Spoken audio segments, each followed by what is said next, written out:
दोस्तों, जब भी आपकी हिम्मत टूटे तो कलाम साहब की इन दो बातों को हमेशा याद रखना। दोस्तों, डॉक्टर एपीजे अब्दुल कलाम का संपूर्ण जीवन लाखों करोड़ों लोगों के लिए एक प्रेरणा का ऐसा स्रोत है जिससे हर व्यक्ति बहुत कुछ सीख सकता है और अपने जीवन को सही दिशा प्रदान कर बेहतर से बेहतर इंसान बन सकता है। बचपन में कलाम साहब जब पक्षियों को आसमान में उड़ते हुए देखते थे तो उन्हें भी आसमान में उड़ने का मन करता था और वह पायलट बनना चाहते थे। अपने सपने को पूरा करने के लिए कलाम पूरी लगन और मेहनत से स्टडी करते थे। हायर स्टडी के लिए, उच्च शिक्षा के लिए उन्होंने मद्रास ऑफ टेक्नोलॉजी में एडमिशन के लिए अप्लाई किया और वह एमआईटी के चयनित उम्मीदवारों की लिस्ट में जब उनका नाम आ गया, जब उनका नाम एडमिशन के लिए शॉर्ट लिस्टेड हो गया, तब अब्दुल कलाम की खुशी का कोई ठिकाना नहीं रहा। लेकिन दोस्तों, एमआईटी में दाखिला बहुत महंगा था। कम से कम 1000 रुपए की जरूरत थी।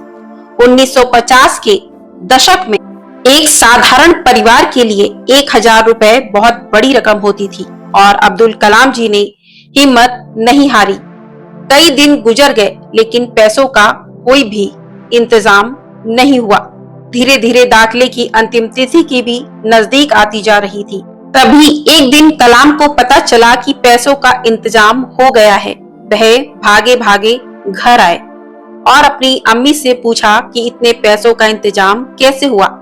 तब उनकी अम्मी ने बताया कि उनकी बड़ी बहन जोहरा ने अपने सोने के कंगन और चैन बेचकर इतने पैसों का इंतजाम किया है।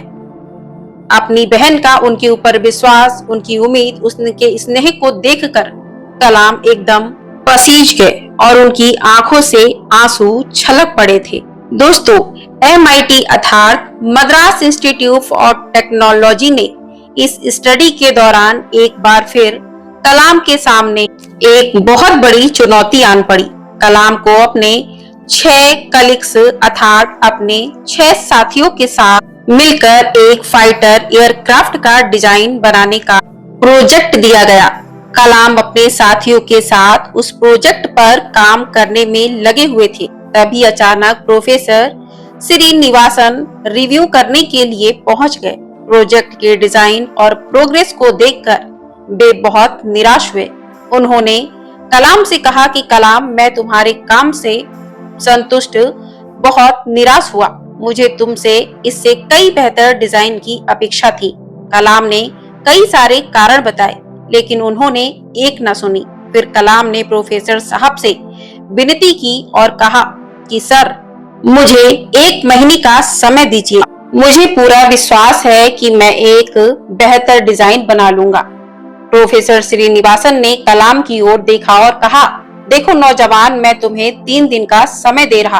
अगर सोमवार की सुबह तक तुमने इससे बेहतर डिजाइन नहीं दिखाया तो शायद तुम्हें अपनी स्कॉलरशिप से हाथ धोना पड़ेगा।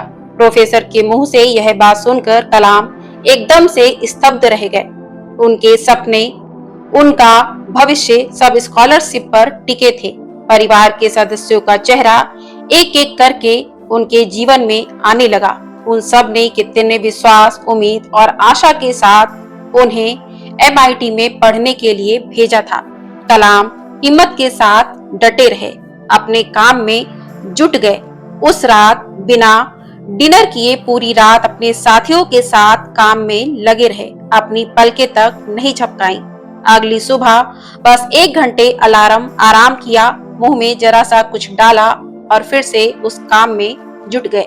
रविवार की सुबह जब उस काम को कंप्लीट करने जा रहे थे तभी अचानक उनके कंधे पर किसी ने हाथ रखा। कलाम ने पीछे मुड़कर देखा तो प्रोफेसर श्रीनिवासन खड़े थे। प्रोफेसर श्रीनिवासन एयरक्राफ्ट के डिजाइन को देखकर बहुत खुश हुए। उन्होंने कलाम की पीठ थपथपाई और अपने गले से लगा लिया।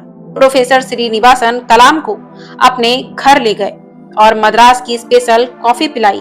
फिर कलाम से बोले, मैं जानता था कि काम पूरा करने के लिए तुम बहुत कम समय देकर मैंने तुम पर दबाव डाला है, लेकिन मैंने उम्मीद नहीं किया था कि तुम इतना बढ़िया काम करके दिखाओगे। You have done a great job. दोस्तों, हर एक इंसान जिंदगी में मुश्किलें आती हैं, कठिनाइयां व चुनौतियां आती हैं। अधिकतर लोग मुश्किल को देखकर, चुनौतियों को देखकर घबरा जाते हैं, वह हार मान लेते हैं, टूट जाते हैं, बिखर जाते हैं। वहीं कुछ लोग डॉक्टर एपीजे अब्दुल कलाम की तरह होते हैं।